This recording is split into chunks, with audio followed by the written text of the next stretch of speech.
savez qu'il y a une loi sur la parité qui concerne les collectivités de plus de 3500 habitants, qui s'applique en Calédonie, qui fait d'ailleurs que, au niveau de la province, par exemple, ou dans les communes, il y a effectivement maintenant la parité. Et je pense que c'est une très bonne chose. Au-delà de ce sujet, on constate encore tout le chemin qui reste à accomplir, que ce soit au niveau des études, au niveau du travail, au niveau également de la coutume, où la place des femmes, comme celle des jeunes, est peut-être à redéfinir. Donc on voit bien qu'il y a d'énormes chantiers. Je sais que c'est à cela que vous allez vous atteler aujourd'hui et demain. Et sachez en tout cas que du côté de l'État, nous restons très attentifs à vos travaux. Nous savons que la situation des femmes reste encore à parfaire, qu'elle est encore en retrait par rapport à celle des hommes à bien des égards, et que cela n'est pas juste, n'est pas équitable. Et on est également persuadé que les femmes ont un rôle essentiel à jouer dans la société kanak, dans la société calédonienne, que ce soit au niveau social, au niveau professionnel, au niveau familial bien sûr, au niveau politique aussi. Et que de ce point de vue-là, tout ce qui pourrait être fait pour les aider à conquérir leur juste place sera mobilisé par nos moyens, parce qu'il n'y aura pas de destin commun, il n'y aura pas de vivre ensemble sans que la femme occupe toute sa place, et ça n'est pas encore complètement le cas. Dans d'autres pays, c'est encore bien pire que chez nous. Pour autant, la lutte, elle doit continuer, le combat aussi, et je crois que tout le monde est bien d'accord pour dire que cette fois-ci, on est tous ensemble et qu'il faut continuer à aller de l'avant. Et ce que je remarque aussi, ici, aujourd'hui, avec nous, les femmes, c'est qu'il y a beaucoup d'hommes. Et ça, je crois que c'est un signe fort de leur part. Cette GIF, je rappelle qu'il s'agissait du 4e grand regroupement organisé par l'ONU qui s'était tenu donc à Pékin, on dit, c'est la capitale de la Chine, parce qu'on dit Peking, mais c'est Pékin, c'est bien ça, en 95.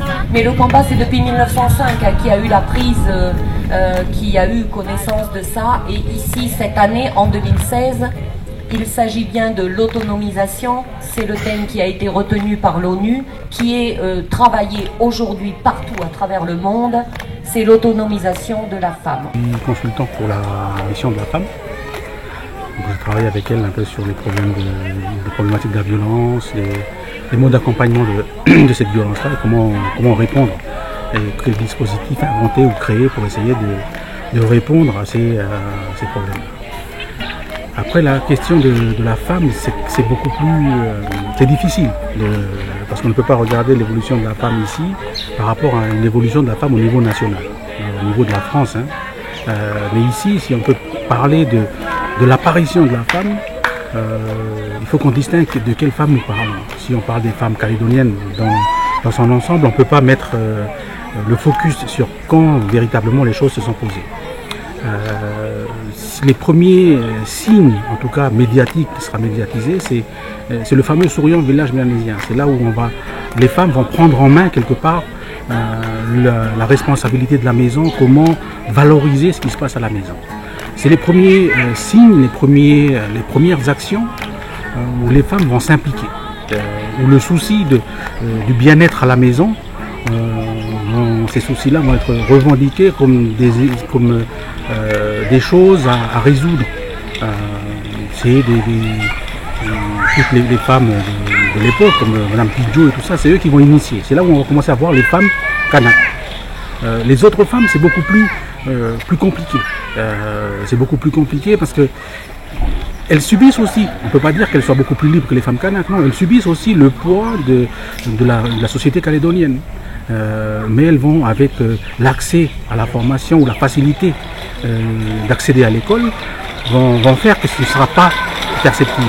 Après, c'est les années 80, véritablement, 90, où là, les femmes vont commencer à occuper le devant de la scène. Et quand on parle du devant de la scène, c'est la scène politique, essentiellement. Et la loi de la parité va vraiment propulser les femmes au devant de la tribune, au devant de la scène. C'est ces petites choses-là où on va voir apparaître les femmes, mais c'est aussi tous les combats par rapport aux violences sexuelles, par rapport aux violences conjugales, où les femmes vont petit à petit occuper le débat social pour essayer de trouver des réponses. Je pense à des événements comme des caricatures, à l'époque, étaient trouvées à la caisse d'épargne, je crois, qui a fait sortir les femmes calédoniennes. tout ensemble, elles sont mises pour dénoncer un peu le racisme qu'il y avait autour des femmes. Et c'est les balbutiements de l'engagement des femmes. Après, il y a tout le côté artisanal, le côté associatif, récréatif, festif, où là, les femmes vont aussi apparaître dans la scène publique. Elisabeth, Guillet, Bernadette, Franco, Julien, vous pouvez vous rapprocher dans la salle d'exposition. Moi également.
Donc depuis la réouverture du centre culturel, c'est une discipline, c'est un savoir-faire qu'on valorise. Alors au tout début du travail qu'on a mené avec les tresseuses du Nord, je vous avoue que c'était assez difficile. Les dames ont vraiment une pratique traditionnelle du tressage. Et le travail du centre culturel, ça a été de les amener à la création, de se surpasser, d'aller vers un travail de création artistique qu'on pourrait présenter dans un espace tel que celui-ci. Donc voilà, le travail il a débuté il y a quelques années déjà. Il a été long, il a été difficile. Il a fallu passer des barrières. Il a beaucoup parlé de barrières pour cet après-midi. Donc à travers l'exposition qu'ils ont présentée là ce soir, ils ont eu, on va dire, 4 à 8 heures individuelles chacune. Donc vous remarquerez à travers les œuvres qu'elles proposent, il y a une technique mixte, on va dire qu'il y a une autre discipline qui intervient. Les deux disciplines qui sont intervenues dans les œuvres, on va dire la sculpture et la peinture. Ensuite, elles ont eu affaire à faire un projet en commun, donc que vous verrez à l'intérieur de l'expo. Et voilà.